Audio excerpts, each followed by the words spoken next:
وبعد المؤتمر بعت لهم مدير المخابرات وقتها عمر سليمان علشان يتعامل معهم، وقدر ساعتها عمر سليمان انه يضم خبراء مصريين لفريق التحقيقات، واللي بسببهم قدرنا نعرف خبايا كتير في الحادثة ما كناش نعرف عنها حاجة.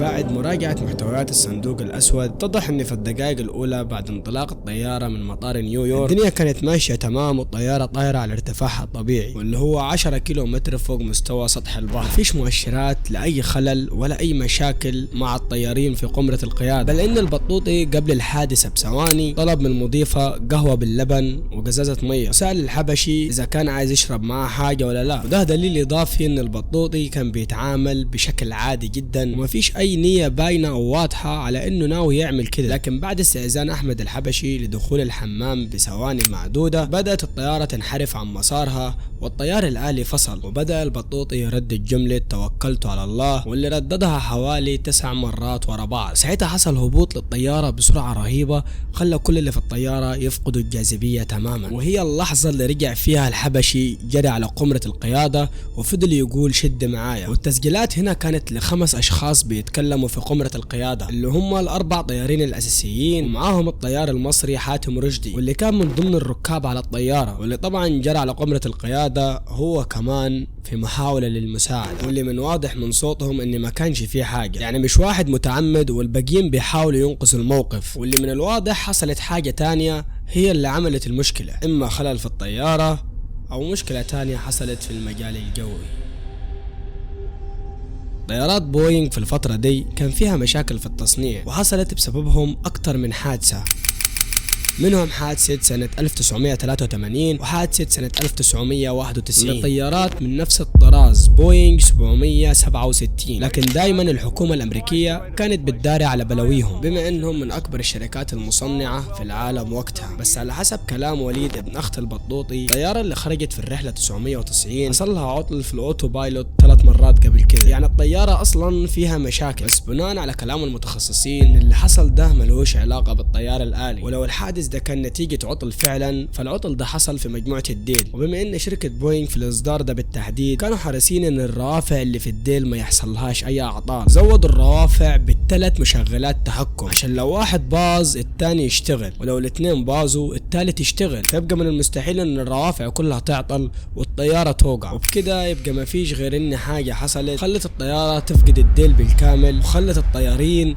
يفقدوا السيطرة على الطيارة كليا. بعد ما المحققين راجعوا البيانات اللي اتسجلت على الرادارات الأمريكية اتضح ان في مناورة حصلت في الجو في الثواني الأخيرة قبل سقوط الطيارة على طول. الطيارة في الأول كانت طايرة على ارتفاعها الطبيعي، وفجأة حصل هبوط مفاجئ في مقدمة الطيارة مدة 40 ثانية نزلت فيهم الطيارة من ارتفاع 10 كيلومتر لارتفاع 4 كيلومتر بس، لكن الطيارين قدروا بعدها يسيطروا على الطيارة ويرجعوها تاني لسرعتها الطبيعية، ولكن بسبب الهبوط المفاجئ واللي كان غير متوقع حصل انقطاع في التيار الكهربائي وأجهزة التسجيل وقفت، وعلشان كده ما قدرناش نسمع كل اللي اتقال في الكابينة وقتها. لكن الرادارات سجلت ان الطيارة ارتفعت تاني ارتفاع بسيط وصل ل7 كيلومتر، والكلام ده معناه ان مجموعة الديل كانت شغالة وبتستجيب، وإلا ما كانوش حيرتفعوا بالطيارة تاني بعد ما نزلت. ولكن من بعد اللي حصل ده الطيارة اختفت من على الرادارات خالص ومبقاش ليها اي اثر، واللي استنتجوه من كده ان الطيارة انفجرت في الجو، وده ينفي يقول ان الطيارة اتحطمت بعد ما اصطدمت بالمحيط. ودلوقتي بقى عندنا احتمالين، وهما ان الضغط الكبير اللي حصل في الطيارة اتسبب في تدمير المحركات وانفجار الطيارة، او ان في عامل خارجي هو اللي تسبب في انفجارها. واحد من أشهر الاحتمالات اللي تخص الرحلة 990 واللي ناس كتيرة اتفقوا عليه، وهو أن الطيارة اتضربت في الجو بصاروخ تابع لأمريكا، وده بيفسر المناورة الغريبة اللي حصلت، خصوصا أن البطوطي كان طيار في السلاح الجوي ومتدرب كويس أنه إزاي يتعامل في المواقف اللي زي دي. فلو ده فعلا حصل فده بيفسر هو ليه ما ردش على الحبشي لما كان بيكلمه، لأنه مركز في اللي بيعمله وما كانش على لسانه غير كلمة توكلت على الله كنوع من انواع الدعاء للموقف اللي هو فيه. والهبوط المفاجئ اللي حصل في المرة الاولى كان علشان يتفادى الصاروخ، وعلشان كده طفى المحركات علشان يقلل الطاقة والصاروخ ما يقدرش يتبعهم، لأن في الفترة دي الصواريخ كانت بتشتغل بالبصمة الحرارية. وده بيفسر السؤال اللي سأله له الحبشي أول ما دخل وقال له أنت طفيت المحركات. في السيناريو ده بالتحديد الحبشي كان بيسأل البطوطي علشان يتأكد إن هم في أمان، مش علشان مستغرب من اللي عمله البطوطي زي ما اتقال في التقرير الأمريكي. وأما السبب اللي خلاهم يرتفعوا بالطيارة مرة تانية بسرعة فده في الغالب علشان يتفادوا صاروخ تاني وراهم، بس لأن الطيارة طيارة مدنية ووزنها ثقيل مش مؤهلة أصلا للعمليات اللي زي كده، للأسف ما قدروش يهربوا من الصاروخ الثالث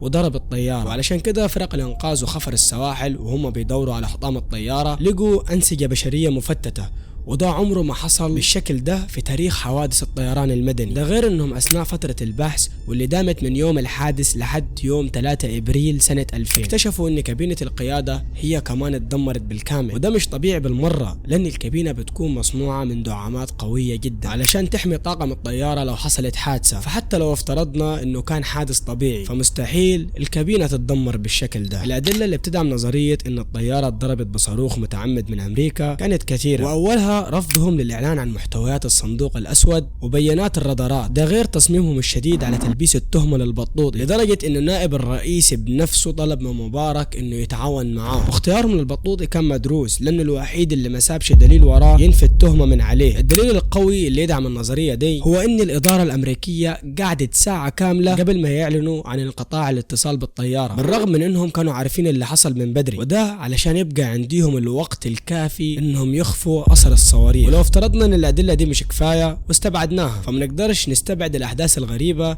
اللي حصلت في مطار جون اف كندي، في المكان اللي الطياره عملت فيه ترانزيت. الطياره لما وصلت نيويورك كان من المفترض انها تقعد ساعه الا ربع مش اكتر وبعدها تكمل رحلتها للقاهره، لكن اللي حصل ان ضابط المراقبه بدل ما يسمح للطياره بالاقلاع في الميعاد بتاعها اخرها لحد الساعه 21 دقيقه. وطبعا الطيارين ما يقدروش يعترضوا لان ابراج المراقبه هي اللي بتحدد جدول الحركه. والغريب ان نفس الضابط المسؤول على برج المراقبه ده تواصل مع الكابتن احمد الحبشي وقال له يغير الخط الملاحي اللي المفروض حيمشي فيه لان الميعاد اتغير وممكن الخط يبقى مشغول بطيارات تانية. وبعدها بشويه طلب منهم ان يغيروا تردد الارسال اللي بيربط ما بين الطياره وبرج المراقبه بحجه انه محتاج يحسن جوده الصوت. وبعدها ب3 دقائق بالضبط الطياره اختفت.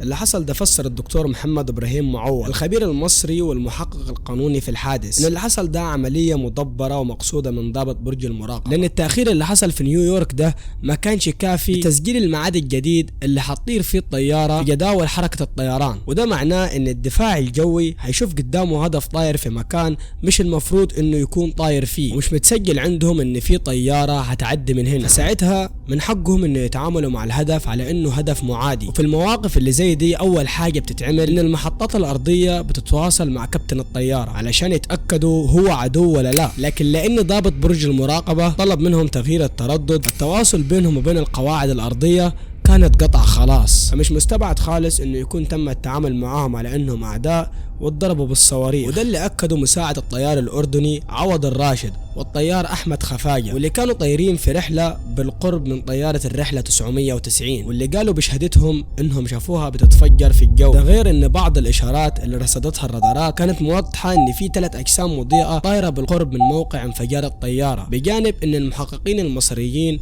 لما انضموا لفريق البحث اكتشفوا ان اقرب نقطة ارضية من موقع سقوط الطيارة فيها منصة صواريخ تابعة للجيش الامريكي، ولما سألوهم عنها قالوا ان هي مهجورة وما فيهاش حاجة، ولكن مع الوقت اتضح ان هي كانت شغالة عادي جدا. ولما تم مواجهة الامريكان بالادلة دي كلها انكروا كالعادة وقالوا ان ما فيش حاجة حصلت زي كده وما فيش عندنا مبرر لاطلاق صواريخ على طيارة مدنية. وجابوا صيادين على انهم شهود عيان كانوا موجودين في المحيط وقالوا انهم ما شافوش اي صواريخ في السماء ليلتها، ولو كان في صواريخ كانوا شافوها بما انهم في نص الليل. وتحولت حقيقة اللي حصل للرحلة 990 للغز ما حدش فاهم. والقضايا اللي رفعتها مصر على شركة بوينج خسرتها كلها بسبب بند مكتوب في العقد اللي اشتروا بيه الطيارة واللي كان بينص على ان الشركة غير مسؤولة عن اصابة او وفاة اي شخص او تلف او فقدان اي ممتلكات بما فيهم الطيارة نفسها.